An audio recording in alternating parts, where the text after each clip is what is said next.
10월 말쯤인 것으로 기억을 합니다. 에드먼턴에 있는 아들 선한 목사한테서 카드가 하나 왔어요. 성탄절도 아니고 카드 보낼 때가 아닌데 무슨 카드지? 그리고 그 카드를 열어보니까 카드 안에 요만한 양말이 2개 들어있어요. 그리고 할아버지 되실 거 축하합니다. 이렇게 써서 보냈어요. 이제 금년 6월에 이제 손주가 생긴답니다.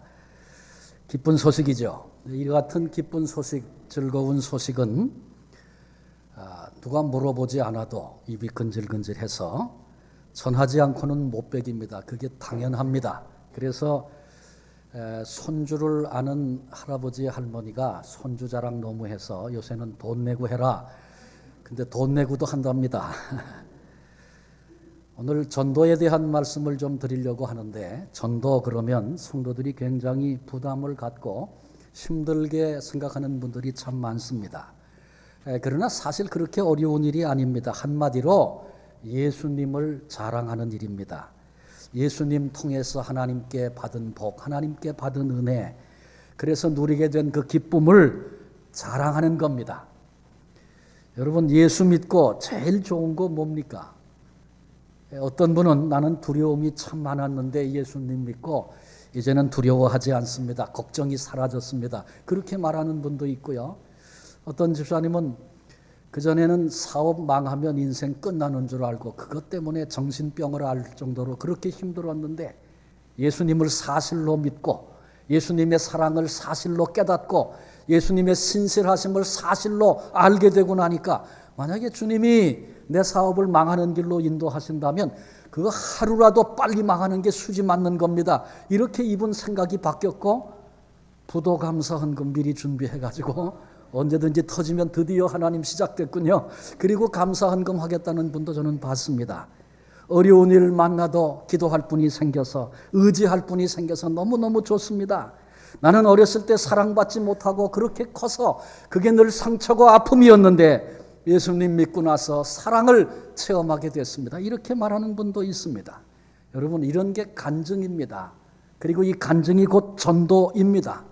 돈 스티븐이라고 하는 미국 분이 수천 명의 크리스찬들에게 여러 가지 설문조사를 하던 중에 당신이 어떻게 예수 믿게 됐습니까? 이렇게 물은 것이 있다 그래요. 그런데 한 20%는 뭐 여러 가지 나 이래서 믿었습니다 설명이 있는데, 나머지 80%는 말이죠, 나는 내 이웃집에 내가 알고 있는 예수 믿는 사람이 나눠줬던 간증, 예수 믿고 살게 된 변화, 그 기쁨, 그 얘기 듣고 나도 예수 믿게 됐습니다. 이렇게 말한 분이 무려 80%랍니다.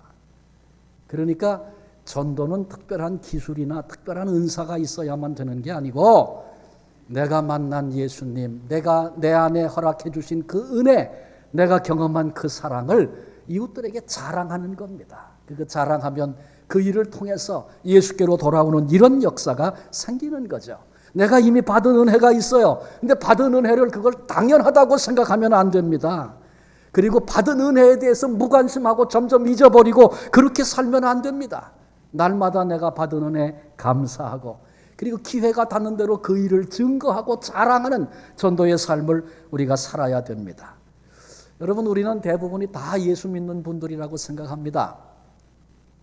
여러분, 나는, 다른 사람 얘기하지 말고 나는 예수 믿고 제일 좋은 게 뭔가, 예수님 믿고 내가 자랑하고 싶은 게 있으면 뭔가, 빨리 생각해 보세요.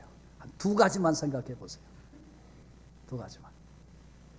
한참 지금부터 연구 시작하면 좀 이상한 겁니다. 그 연구해서 되는 게 아니고요.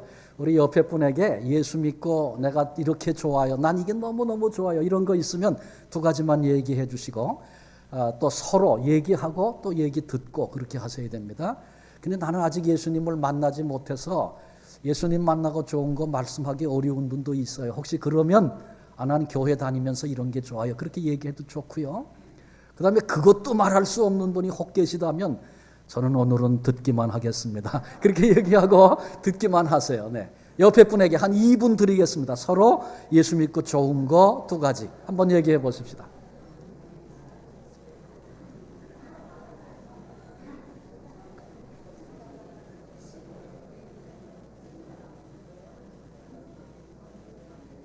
예, 뒤에 계신 분에게 얘기해도 되고요. 네.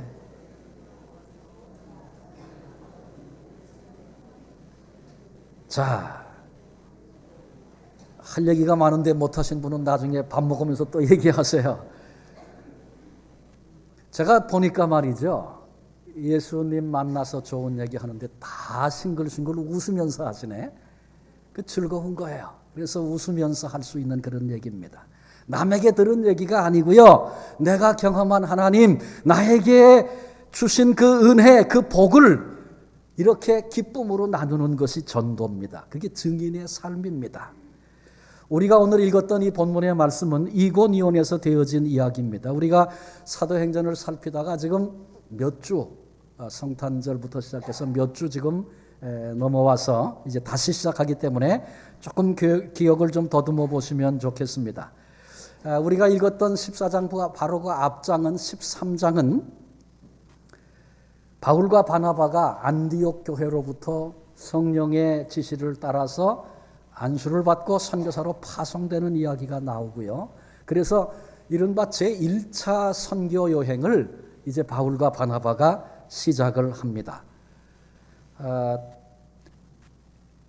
지도 좀 한번 펴주시겠습니까? 네, 감사합니다. 이렇게 한꺼번에 막 가네. 한 칸만. 아이고, 예. 여기 그 구브로라고 하는 섬에 안디옥, 수리아 안디옥에서 처음 출발해서 구브로라고 하는 섬으로 가는데 살라미를 통과해서 바보에 이르게 되죠. 근데 거기서 마술사 엘루마라고 하는 사람이 강하게 반대했는데 바울이 말할 때 그가 맹인이 되는 역사가 있었어요. 그리고 이걸 지켜보고 있던 총독이 예수를 믿는 믿음을 갖게 됩니다. 그 다음에 이제 배를 타고 다시 버가로 가고 여기 버가에서 요한이 돌아가죠. 다시 돌아가는 그런 역사가 있었고 그 다음에 이제 비시디아 안디옥이라는 곳에 13장 마지막 부분에 가면 거기 도착을 해요. 거기서 회당에서 복음을 전했는데 작정된 자, 영생을 주시기로 작정된 자는 다 예수 믿는 그런 역사가 있었습니다.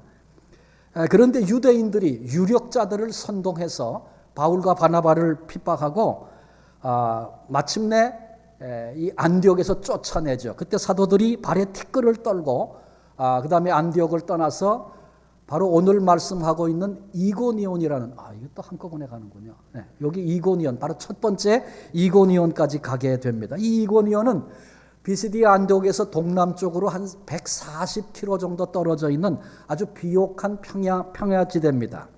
이 이고니온에서 되어진 일 오늘 이 아침에 함께 살피면서 우리에게 주시는 은혜를 함께 나누려고 합니다. 먼저 여기서도 전도하는 바울과 바나바의 모습을 살펴보려고 합니다. 1절에 말하니, 3절에 말하니, 7절에 거기서 복음을 전하니라.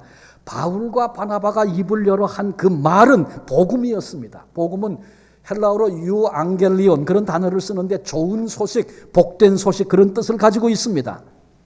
근데 바울은 이미 이 복음, 이 복된 소식을 사실로 경험한 사람이었습니다. 바울이 사울이었을 적에 하나님께서 가장 큰 사랑을 인류에게 보내셨죠. 바로 독생자 메시아 예수 그리스도를 보내신 것입니다. 그런데 사울은 그 하나님의 가장 큰 사랑을 거절했습니다. 거절만 한 게 아니라 대적했습니다.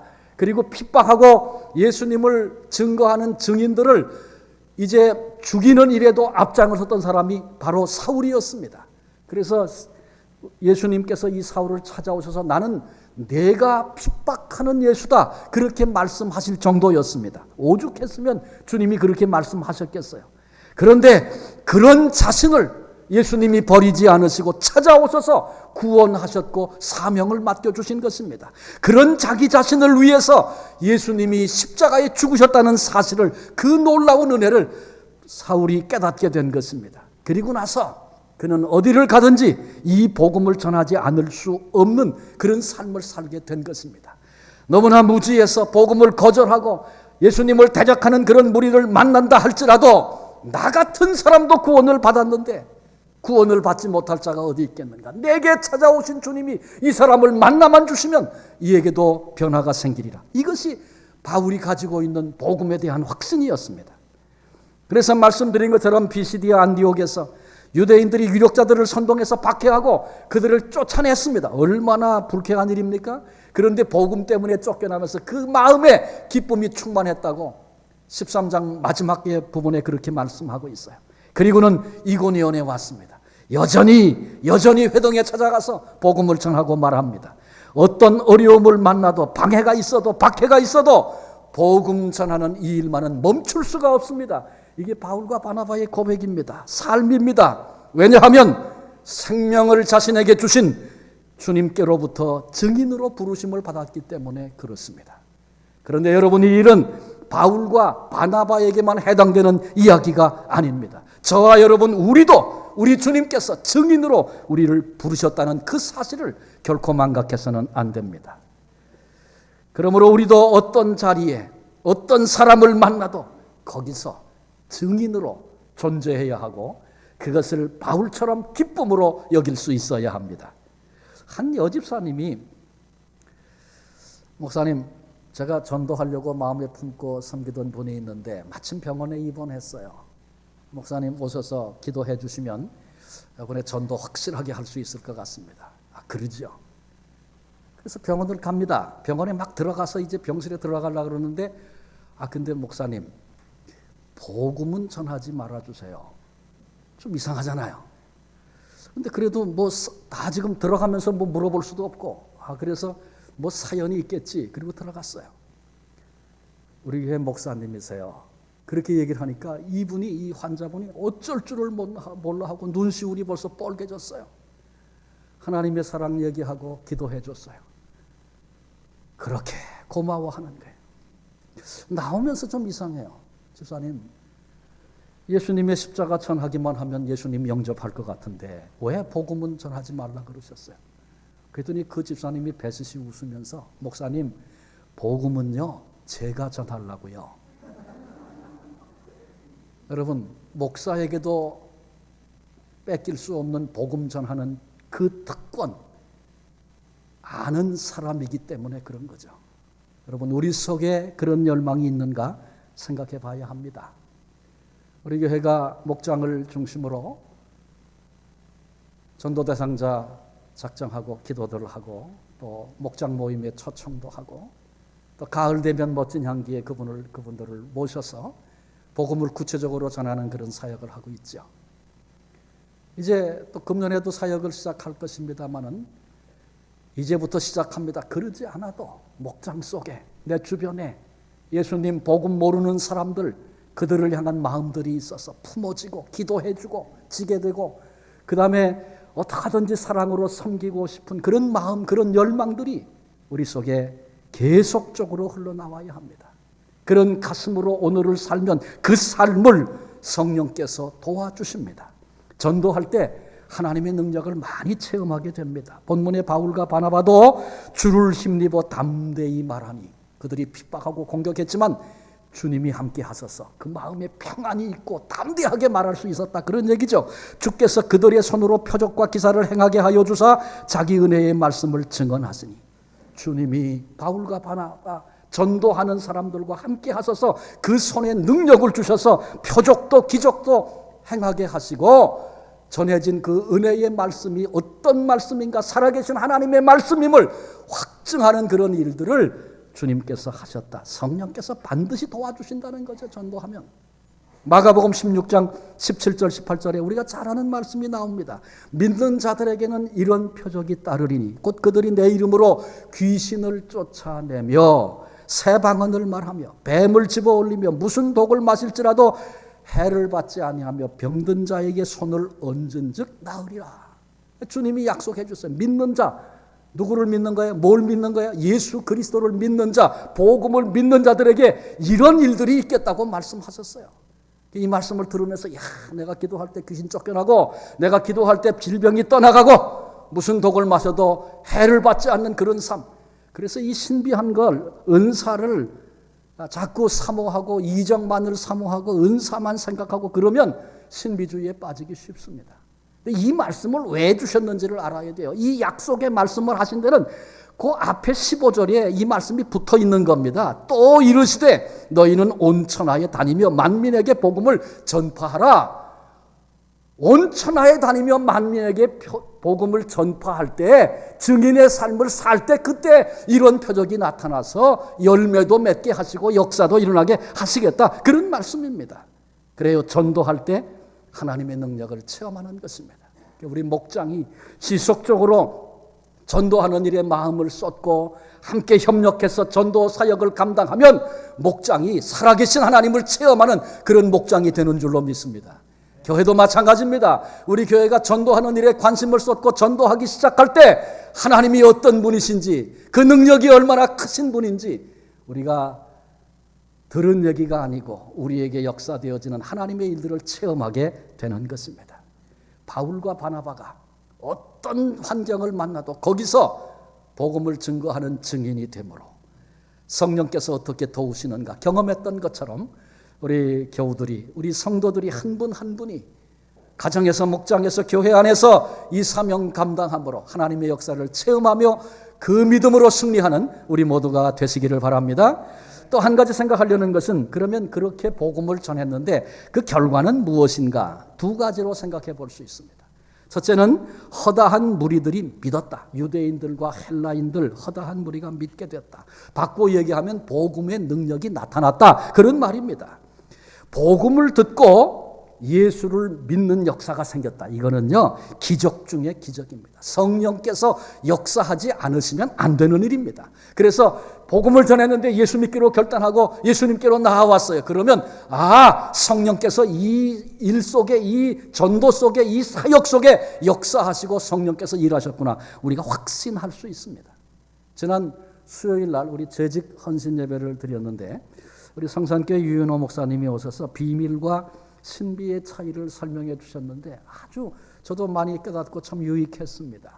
비밀이라는 것은 모두가 다 모르고 있는 거야. 그런데 한 사람이 당신만 알고 있어, 그리고 그 비밀을 얘기했어요. 그래, 그 비밀이 다 퍼져갖고 모두가 다 알게 됩니다. 그게 비밀이라는 거죠.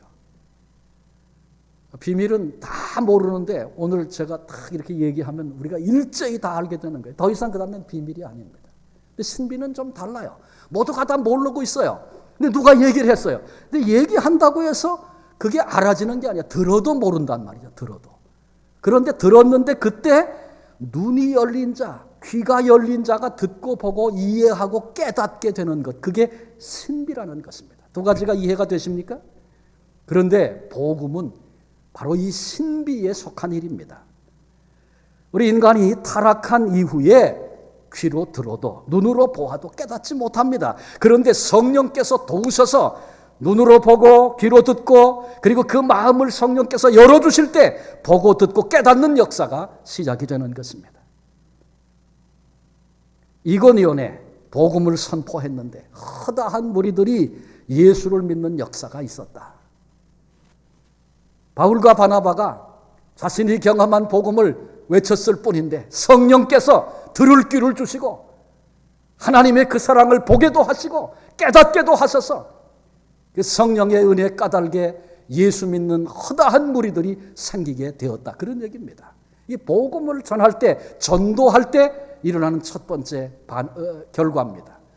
또 한 가지 결과가 있습니다. 그건 거부하는 겁니다. 바울과 바나바를 반대하는 무리들이 생겼습니다. 불순종하는 사람들이 선동을 해서 악감을 품게 하고 두 사도에게 모욕을 주고 마침내 돌로 치려고 했습니다. 거부감을 가지고 대적하는 일이 벌어졌다, 그런 얘기입니다. 여러분, 전도할 때 왜 이런 일이 생깁니까? 뭐 돈을 달라고 요구한 것도 아니고 내가 예수 믿어보니 너무 좋아서 같이 믿자 그러는 건데 왜 거부합니까? 물론 거부할 수 있죠. 난 싫다. 근데 그거까진 좋은데 대적하고 뭐 돌로 치려고 왜 이 난리를 벌이는 겁니까? 두 가지를 생각할 수 있어요. 한 가지는요, 사람의 본성이 그렇습니다. 타락한 인생은 본능적으로 내가 죄인인 것을 인정하려고 하지 않는 거예요. 딱 벌써 방어합니다. 내가 왜 죄인이에요? 성경은, 복음은 우리 인생 모두가 다 의인은 없나니 하나도 없다. 그래서 하나님의 영광에 이를 수 없는 것이 우리 인생이라고 말씀하고 있잖아요. 그런데 그거 인정하려고 하지 않는 거죠. 그러니 구세주가 오셔서 제3자를 통해서 내가 구원을 받는다. 그 인정하기 싫은 거죠. 그래서 본성적으로 사람은 자기가 벌거벗고 서야 하는 이 일 때문에 인정하려고 하지 않습니다. 또 한 가지는 악령의 역사입니다. 우리 인간은 독립된 개체, 그래서 나는 스스로 결정할 수 있는 존재다. 그렇게 생각합니다. 자유인으로 여깁니다. 그러나 그건 착각입니다. 타락한 인간에게는 절대 자유 없습니다. 우리 인간은 악한 영에 속해 있든지 그 영향력 아래에 있든지 아니면 성령의 영향력 아래에 있든지 둘 중에 한 가지입니다. 중간 내가 서서 이렇게도 택하고 이렇게도 택하고 그 중립은 없습니다. 에베소 2장 1절로 5절에 보면 그는 허물과 죄로 죽었던 너희를 살리셨도다. 그때의 너희는 그 가운데서 행하여 이 세상 풍조를 따르고 공중의 권세 잡은 자를 따랐으니 곧 지금 불순종의 아들들 가운데서 역사하는 영이라. 전에는 우리도 다 그 가운데서 우리 육체의 욕심을 따라 지내며 육체와 마음에 원하는 것을 하여 다른 이들과 같이 본질상 진노의 자녀이었더니 긍휼이 풍성하신 하나님이 우리를 사랑하사 그 큰 사랑으로 인하여 허물로 죽은 우리를 그리스도와 함께 살리셨고 너희는 은혜로 구원을 받은 것이라. 그러니까 누구든지 주님을 영접하고 구원을 받고 성령을 내 심령에 모셔드리기 전까지는 누구든지 악한 영의 영향력 아래에 있습니다. 그래서 영적으로 죽은 자다 그렇게 말합니다. 근데 그때 악한 영과 사탄이 너는 자유자야, 네 마음대로 할 수 있어 착각을 심어줍니다. 그리고는 마귀가 악한 영이 그 사람을 자기 마음대로 조종하는 것입니다. 근데 그러던 중에 우리를 정말 자유롭게 해줄 수 있는 진리, 복음을 선포되는 복음을 듣습니다.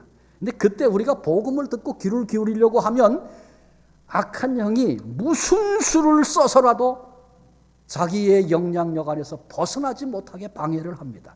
거부감을 심어주고 악한 감정을 심어주고 듣지 못하게 하고 거절하게 만들고 심지어 일어나 대적하도록 그렇게 충동질을 합니다. 그러니까 우리가 전도했는데 나 예수님 믿을게요 이렇게 고백하고 믿기로 작정하는 건 아주 이상한 일입니다. 그런 일이 만약에 생겼다면 벌써 오래전부터 그 사람, 그 영혼을 위해서 기도하고 헌신하고 사랑으로 수고했던 그런 애씀, 그런 헌신이, 그런 사랑이 있었기 때문에 오늘 그 열매가 맺힌 거지. 그냥 자연인에게 복음을 전했는데 나 예수 믿겠습니다 이런 일이 없다는 거죠. 당연히 거부감이 생깁니다. 왜? 우리 본성이 그렇고 우리 속에 역사하는 악한 영이 그 일을 주도하기 때문에, 방해하기 때문에 그런 것입니다. 순종하지 아니하는 유대인들이 이방인들의 마음을 선동해서 형제들에게 악감을 품게 하거늘 이방인과 유대인과 그 관리들이 두 사도를 모욕하고 돌로 치려고 달려드니. 여러분, 이고니온에서 인간의 본성 때문에 악한 영이 작동을 해서 이 같은 대적자들을 통해서 두 사도가 큰 위험에 빠지게 됩니다. 여러분, 이와 같이 우리가 전도할 때는 사탄의 방해, 도전, 위험 이런 것들이 기다리고 있다는 것을 예측할 수 있어야 합니다.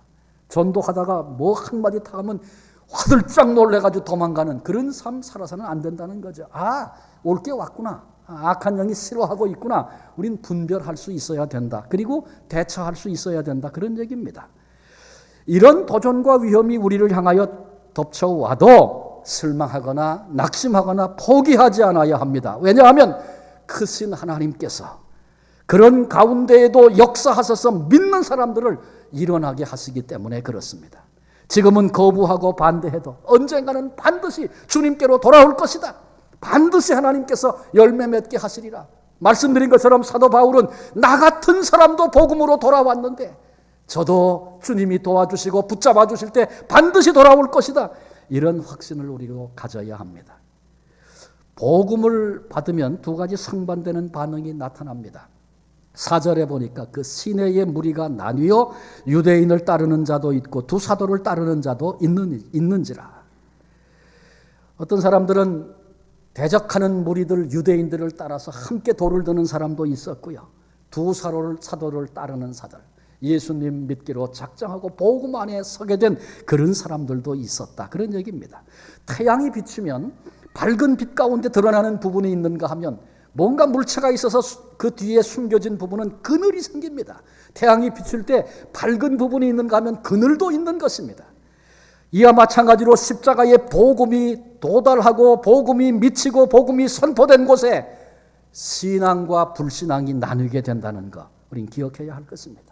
예수님도 이 일을 미리 예고해 주셨습니다. 마태복음 10장 34절로 36절에 보니까 내가 세상에 화평을 주러 온 줄로 생각하지 말라. 화평이 아니요 검을 주러 왔노라. 내가 온 것은 사람이 그 아버지와 딸이 어머니와 며느리가 시어머니와 불화하게 하려 함이니 사람의 원수가 자기 집안 식구리라.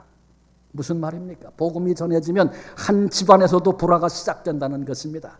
예수 믿는 사람이 생겼어요. 그러면 같은 가족이라도 그 믿는 신앙을 비방하고 대적하는 그런 식구들이 생겨진다는 것입니다. 그러나 두려워하지 말아야 합니다. 도전과 핍박이 있다 할지라도 끝까지 주님을 섬기고 주님을 믿는 믿음을 가지고 살면 반드시 내 안에 있는 복음이 흘러가서 주님을 섬기는 그런 복된 시간 경험하게 되는 것입니다. 사도행전 16장 31절에 보니까 주 예수를 믿으라. 그리하면 너와 내 집이 구원을 얻으리라. 누구든지 예수 믿으면 믿은 그 사람은 약속대로 구원을 받습니다. 그러나 동시에 이 믿음의 시작이 가정의 불화를 가져올 수도 있다는 겁니다. 힘든 시간을 그때부터 보내기 시작할 수도 있다는 것입니다. 그러나 그 사람이 받은 그 구원을 통해서 복음이 흘러가 마침내 모든 가족들이 다 구원받는 그런 은혜를 누리게 되는 것입니다. 우리 주변에 그런 얘기 많이 듣지 않습니까? 시집갈 때 다 불신자 가정에 혼자 믿음의 사람이 시집가서 피눈물 흘리고 고통당했던 그 시간들을 경고했는데 오랜 세월 지나고 나니까 온 집안이 다 예수님을 믿게 됐어요. 이렇게 간증하는 얘기 수없이 많이 듣지 않습니까? 그냥 내가 주 예수를 믿으라 그리하면 너와 내 집이 구원을 얻는다. 이 말씀은 그냥 믿으면 식구들까지 다 저절로 자동적으로 믿게 된다 그런 얘기 아니에요. 내가 생명을 얻고 복음을 소유하게 되면 영혼에 대한 마음, 나를 지금 핍박하고 그런 거 괴롭고 아프지만 그 사람의 영혼이 장차 이르게 될 멸망을 생각하니 그냥 견딜 수가 없어서 위에서 기도하게 되고 아파하게 되고 더 사랑으로 섬기게 되고 마침내 그 복음이 흘러가 그 영혼을 이제 복음 안에서 변화시키는 그런 역사들이 경험되고 간증되고 있는 것 우리가 우리 삶의 자리에서 보고 있지 않습니까? 이것이 복음의 능력입니다. 그러므로 확신을 가지고 복음을 전하는 이 전도의 사명을 어떤 순간에도 놓치지 않고 사는 귀한 성도님들 되시기를 바랍니다. 대전에서 목회하는 한 목사님의 간증입니다. 이분이 미국에 유학을 했을 때 그때에 겪었던 일인데 유학을 하면서 오랫동안 이웃에 살고 있는 한 가정 전도하려고 공을 들였습니다. 사랑도 베풀고 초대도 하고 그러다가 날씨 좋은 어느 날 호숫가로 그 가족 식구들을 다 데리고 이제 소풍을 갔습니다. 마음의 생각은 오직 하나죠. 좋은 교제하고 기회가 되는 대로 또 예수님 전하고 이 가정이 결단할 수 있도록 그렇게 도와야지. 그런 마음 때문에 그 가정 데리고 이제 소풍을 간 겁니다. 백사장의 자리를 잡았습니다. 그리고 그 집 아이들 데리고 물가에 물놀이 시켜준다고 물가로 애들을 데리고 나갔습니다. 근데 가면서 뭐 얘기하고 이러다가 보니까 눈 깜짝할 사이에 사람들이 많이 그날 왔는데 그 집에 어린 딸아이 하나가 없어졌어요. 그 집 전도하려고 왔는데 그 집 아이를 잃어버린 거예요. 어디 있겠지? 그리고 정신을 차리고 막 큰 소리로 이름을 부르고 여기저기 뛰어다니는데 아이가 보이질 않습니다. 생각해 보니까 내가 이 집 전도하러 왔는데 애 잊어버리고 가면 다 끝난다. 두려움이 몰려왔습니다. 마음은 급해지고 눈앞은 캄캄해졌습니다. 그 마음 속에 차라리 내가 죽어서 이 아이를 찾을 수만 있다면 죽고 싶은 마음이 들었습니다. 사람들이 쳐다보는 것 상관없었습니다. 그 자리에 무릎을 꿇고 엎드렸습니다. 하나님, 이 아이 찾게 해주세요. 이 아이 찾게 해주세요. 이 가정 전도하려고 여기까지 데려왔는데 이 딸을 잃어버리면 어떻게 되겠습니까? 내가 죽어 이 아이를 찾을 수 있다면 하나님 그렇게 해주세요. 자기도 모르는 사이에 소리를 지르며 그렇게 기도했습니다. 그런데 그렇게 기도하는 순간에 하나님께서 그분의 마음에 이렇게 말씀을 하셨다 그래요. 지금 다급해진 내 마음, 지금 안타까워 내 생명을 줘서라도 그 아이를 찾고 싶은 그 마음, 내 마음이 바로 내 마음이란다. 하나님이 그렇게 말씀하셨답니다. 근데 그 순간에 스피커에서 방송이 흘러나오는데 관리실에서 여자아이 하나 데리고 있는데 와서 찾아가세요. 그래서 그날 찾아왔다 그래요. 이분이 유학생활 마치고 고국으로 귀국을 하면서 나는 유학생활을 통해서 뭐 공부한 거 여러 가지 있겠지만 그런 건 다 아무것도 아니고 가장 인생의 중요한 교훈을 가슴으로 담고 갑니다. 이분이 그렇게 고백을 했다 그래요. 그 안타까웠던 그 마음, 어쩔 줄 몰라 하고 내 생명이라도 내놓고 싶은 그 마음. 그런데 내 그 마음이 내 마음이란다. 우리 주님이 그렇게 말씀하셨다는 것입니다. 여러분, 내 주변의 사람들을 향한 하나님 아버지의 마음을 우리도 깨달아야 합니다. 하나님께서 그 안타까운 마음을 가지시고 그래서 내 삶의 한 부분에 연결을 시켜주시고 만나게도 하시고 알게도 하시고 사건을 통해서 경험하게 하셨는데 우리는 그 일에는 아무런 관심도 없고 어떤 게 내게도 유익한가? 어떻게 해야 내 명예를 더 높일 수 있겠나? 내가 더 인정받으며 내가 더 누리며 더 편하게 오늘을 살 수 있겠나? 그 일에만 모두 다 마음을 쏟고 하나님의 마음은 상관도 없이 오늘을 살아가고 있는 거 아닌가? 하나님 앞에 우리의 모습을 돌아다 보아야 합니다. 바울과 바나바는 핍박을 당하고 쫓겨나도 가는 곳마다 거기서 복음을 전하는 증인들이었습니다. 주님께서 명령하신 그 말씀을 우리도 기억해야 합니다. 너희는 온 천하에 다니며 만민에게 복음을 전파하라. 그 사람 나하고 상관없어요. 아니라는 겁니다. 주님의 당부 속에 그 사람이 있다는 것입니다. 주님의 마음 한가운데 그 사람이 있다는 것입니다. 오늘 우리는 복음이 증거되는 현장에 두 가지 반응이 있다는 사실을 이고니온에서 이야기를 통해서 함께 살폈습니다. 복음 증거할 때 핍박이 올 수 있어요. 대적하는 사람이 일어날 수 있어요. 그러나 낙심하지 말라는 것이죠. 돌아오게 하실 허다한 무리가 있다. 믿음으로 확신하라는 것입니다. 내가 복음을 전했는데 회개하고 믿음의 자리로 돌아왔습니까? 얼마나 감사한 일입니까? 그를 위해서 기도했던 많은 사람들 우리는 생각할 수 있어야 됩니다. 동시에 방심하면 안 됩니다. 반대자가 있기 마련이고 사탄의 공격이 또 다른 모습으로 찾아올 수 있다는 것도 기억하며 경계하라는 것입니다. 그래서 전도는 마치 전쟁하는 것과 같습니다. 악한 영에게 매여 있고 끌려가서 종노릇하고 있는 그 사람을 가서 악한 영을 쳐부수고 그 영혼을 찾아내는 전쟁과 같은 것입니다. 그래서 악한 영의 도모와 공격과 여러 가지 수법들이 있다는 거 예측을 하고 그것을 미리 준비하고 그것 때문에 놀라서 도망가고 그런 것이 아니라 성령께서 반드시 도와주실 것이다 확신하고 영혼을 찾아내는 그 일에 우리의 삶을 드려야 합니다. 이고니온에서 바울과 바나바가 그랬던 것처럼 우리도 복음을 위해서 끝까지 헌신하는, 그래서 우리 주님의 마음을 시원하게 해드리는, 그리고 그 일이 내 생에 가장 소중한 일이었다고, 가장 보람된 일이었다고 그렇게 고백하며 감격하며 살 수 있는 복된 성도님들 한 분 한 분 되시기를 주님의 이름으로 축원합니다. 기도하시겠습니다. 하나님 감사합니다. 죄와 허물로 죽었던 우리가 하나님의 그 사랑을 알지도 못할 때 우리를 위해서 십자가에 죽으시고 우리들을 하나님의 자녀 삼아 주시고 또 우리에게 소중한 사명을 맡겨주셔서 이 땅에 살아가는 동안 붙여주시고 알게 하신 사람들, 아니 전혀 관계없는 그런 동족, 그런 사람, 그런 민족에 이르기까지 주님의 명령을 쫓아 하나님 아버지의 가슴으로 그들을 품어내고 사랑하고 섬겨내고 복음을 전도하는, 증거하는 증인된 삶을 우리로 살게 하여 주옵소서.